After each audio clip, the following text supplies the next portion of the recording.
శ్రావణ mega sale మీ CMR legacy of జ్యువెలరీలో విఏలో 50% వరకు తగ్గింపు. వివరాలకు సంప్రదించండి. నమస్తే అమ్మా. నమస్తే అమ్మా.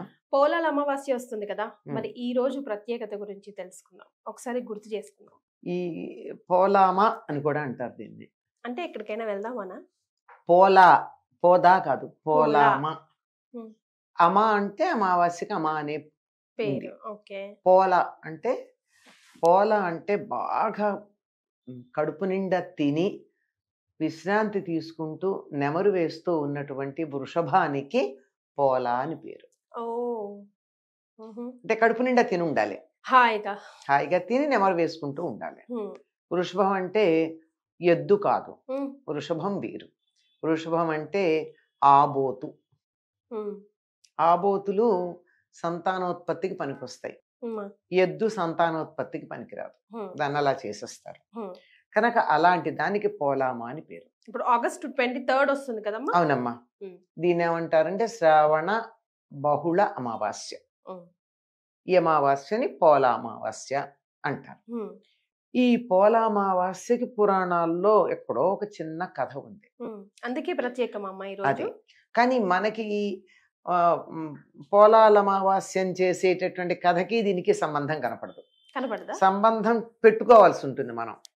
ఏమిటంటే ఈ పోలా అమావాస్య నాడు వృషభాన్ని అంటే ఆబోతుని పూజించమన్నారు. ఎందుకు అంటే ఒకసారి అంధకాసురుడు శివుడికి భక్తుడే, ఆయనే వరాలు ఇచ్చేది కదా, హాయిగా వరగర్వంతో తిరుగుతున్నటువంటి వాడు శివుడు భూలోకానికి వెళ్ళాడు అన్న సంగతి తెలుసుకుని పార్వతీదేవిని వంచటానికి వస్తాడు.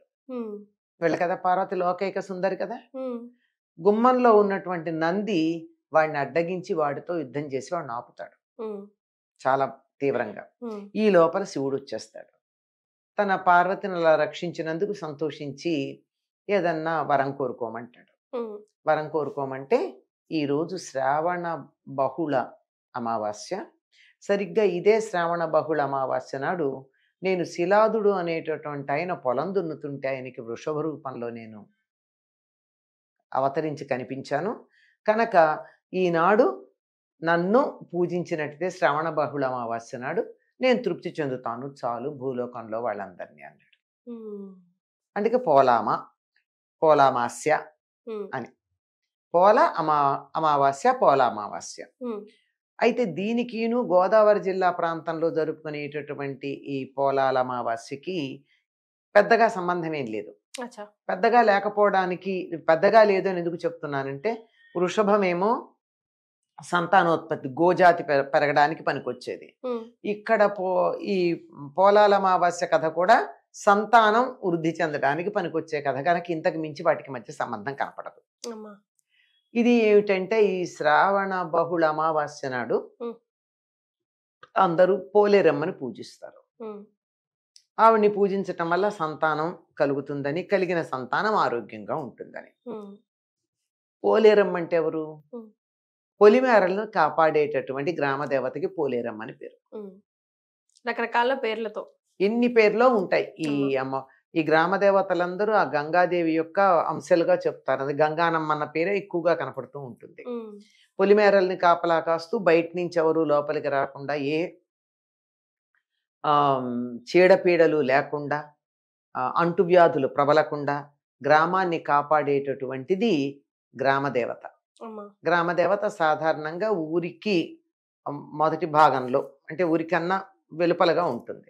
అంటే బయట నుంచే కదా ఏమన్నా రావాలంటే లోపలికి, కనుక ఆవిడ్ని దాటుకుని రావాలంటే ఆవిడ దగ్గరే ఆగిపోవడం జరుగుతాయి. రోగాలు గాని, దొంగలు గాని, మీద వచ్చేటటువంటి శత్రువులు గాని ఆపేటటువంటిది. కనుక మీరు గమనించండి, ఈ 4 నెలలు దరిదాపుల్లో ఆషాఢం, శ్రావణం, భాద్రపదం దాకా అన్ని గ్రామదేవతలకు సంబంధించిన పూజలే మనకు కనపడుతూ ఉంటాయి. అండ్ అంటువ్యాధులు ప్రబలే రోజులు ఇవి.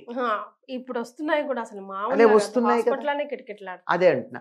అంటువ్యాధులు రాకుండా గ్రామానికి చూసుకునేటటువంటి బోనాలు చేసుకున్నా అంతే, ఇదైనా అంతే. అలా ఉండేటటువంటి పోలేరమ్మని పూజించుకోవడం, దానికి ఉన్న ప్రాధాన్యాన్ని గురించి చెబుతూ ఒక కథ చెప్పుకుంటారు.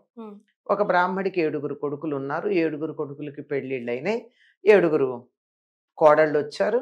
వాళ్ళందరూ సంతానవతులు అయ్యారు. మరి కానీ 7వ కోడల దగ్గరకు వచ్చేటప్పటికి ప్రతి ఏటా ఒక కొడుకును కనడం, సరిగ్గా ఈ పోలాల అమావాస్య నాడు ఆ కొడుకు చనిపోవడం, దాంతో మరి ఇంటి పేరున్న వాళ్ళు పూజలు చేసుకోవడానికి అవ్వదు కదా, పూజలు చేసుకోకపోవడం, 7 ఏళ్ళు ఇట్లా జరిగింది. ఇంకా 8వ సంవత్సరం వచ్చేటప్పటికి బాగా తిట్టుకుంటున్నారు పైన. ఇది చివరి కోడలు అన్నమాట ఈ అమ్మాయి.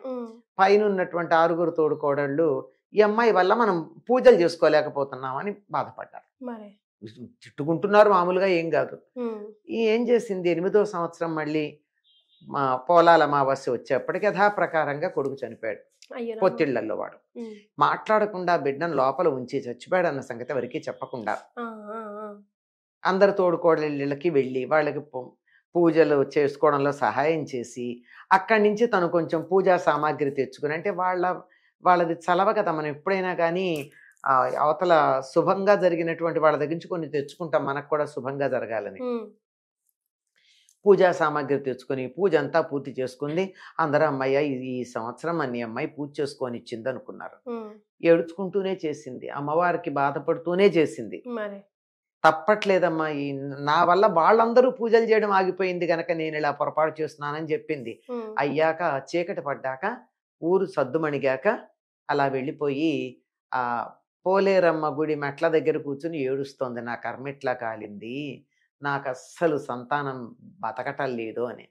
అప్పుడే గ్రామ సంచారం చేసి వచ్చింది, ఊరంతా బాగుందా లేదో చూసుకుని వచ్చింది. ఊరంతా బాగా చూడాల్సిన పని ఆవిడది కదా. చూసి వస్తూ వస్తూ గుమ్మంలో కూర్చుని ఏడుస్తున్నటువంటి ఆవిడని చూడగానే అమ్మవారికి ఎవరికైనా కానీ జాలి కదా. ఏమ్మా అని అడిగితే విషయం అంతా చెప్పింది. చెప్తే నువ్వేం బాధపడకు, అంటే ఆర్తి దుఃఖం త్రికరణ శుద్ధిగా ఏడిస్తే దేవుడు పలుకుతాడమ్మా. మనకి ఏడుపు కూడా త్రికరణ శుద్ధిగా ఉండదు, బోల్డ్ కాంప్లికేషన్స్ ఉంటాయి, అందులో ఇంప్లికేషన్స్ ఉంటాయి. అది ఆవిడ అక్షతలు ఇచ్చి ఈ అక్షతలు చల్లి పేర్లు పెట్టి పిలు అని చెప్తుంది.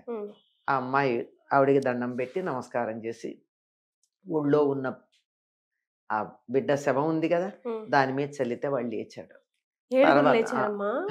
వాడు లేచాడు. ఆ తర్వాత వెళ్ళి ఎక్కడైతే తను 7గురు పిల్లల్ని పాతి పెట్టిందో వాళ్ళందరి దగ్గర పేరు పెట్టి పిలిచి, చాలా మంది పేరు పెట్టి పిలిచి అక్కడికి వెళ్ళి అక్షతలు చల్లింది. 7గురు కూడా బతికారు. ఈ 8 మంది పిల్లల్ని తీసుకుని ఊళ్ళోకి వచ్చింది అమ్మాయి. ఊళ్ళోకి వచ్చి జరిగిన వృత్తాంతం చెప్పింది. అందరూ సంతోషించి అమ్మవారికి మరింత వైభవంగా పూజలు చేయడం మొదలు పెట్టారు అని చెప్తారు. ఇది కథమ్మ. దీనికి ఏం చేస్తారంటే కంద పిలకని పూజ చేస్తారు. ఏంటో అమ్మ దానికి దీనికి కంద అంటే తెలుసు కదమ్మా. ఆ కందకి పిలక ఇప్పుడే వస్తాయి, మొక్కలు వస్తాయి. వచ్చేప్పుడు ఒక ఆకు వచ్చిందంటే ఎట్లా ఉంటుందో తెలుసా? ఒక ఆకు గొడుగులాగా ఉంటుంది కంద. కంద ఏది ఉందో దానికి ఎంత బాగుంటుందో, ఇలా గొడుగులాగా భలే అందంగా ఉంటుంది. అలాంటి అప్పుడే గొడుగు వచ్చినట్టు కంద పిలకని పెట్టి అక్కడ పూజ చేస్తారు. కంద పిలక పూజ అని కూడా అంటారు దీన్ని. కందకున్న లక్షణం ఏమిటంటే బాగా అభివృద్ధి చెందడం. అందుకే అమ్మాయి అత్తవారింటికి వెడుతుంటే కూడా ఆ ఒడిగంటి బియ్యంలో కంద, ఇలా మొగ్గ ఉన్న కంద, చిన్న కంద వేస్తారు. ఎందుకంటే అలా వంశం ఆ కంద పిలక అభివృద్ధి చెందినట్టు. ఒక్క కంద, నేలలో ఉన్న కంద కనుక ఒకటి ఉన్నట్టయితే అనేక పిలకలు వేసి అది చాలా అభివృద్ధి చెందుతుంది అని. అందుకని సంతానాభివృద్ధికి సంకేతంగా ఈ రోజు కంద పిలకను పూజ చేస్తారు. చేయాలి, మంచిది. చేస్తారు.